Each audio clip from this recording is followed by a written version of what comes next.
ស្រស់មែនតែនគូព្រេងអ្នកណាកូនចៅលោកណាស្អាតមែនតែនអូយស្អាតមែនតែនគូព្រេងអ្នកណាកូនចៅលោកណាទេពអប្សរពិតកំរចុះមកលើដីមានវិស័យអប្សរស្រីប្រទានវាសនា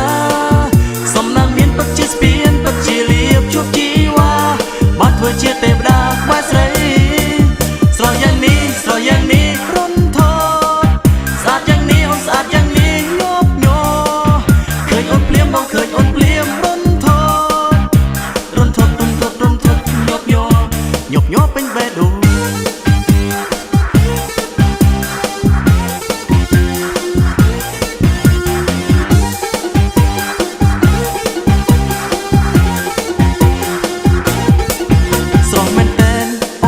ស្រស់មែនតែន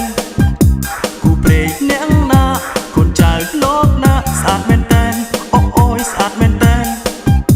គូព្រេងអ្នកណា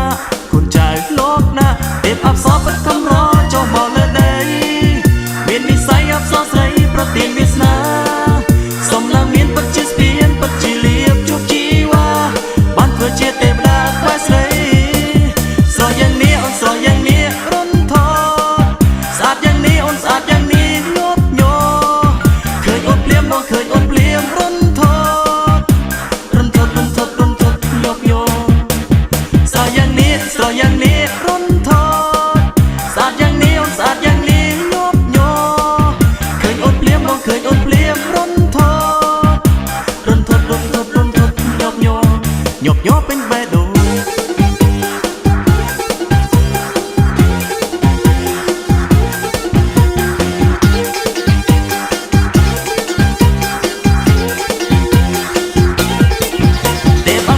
កំរចុះមកលើដី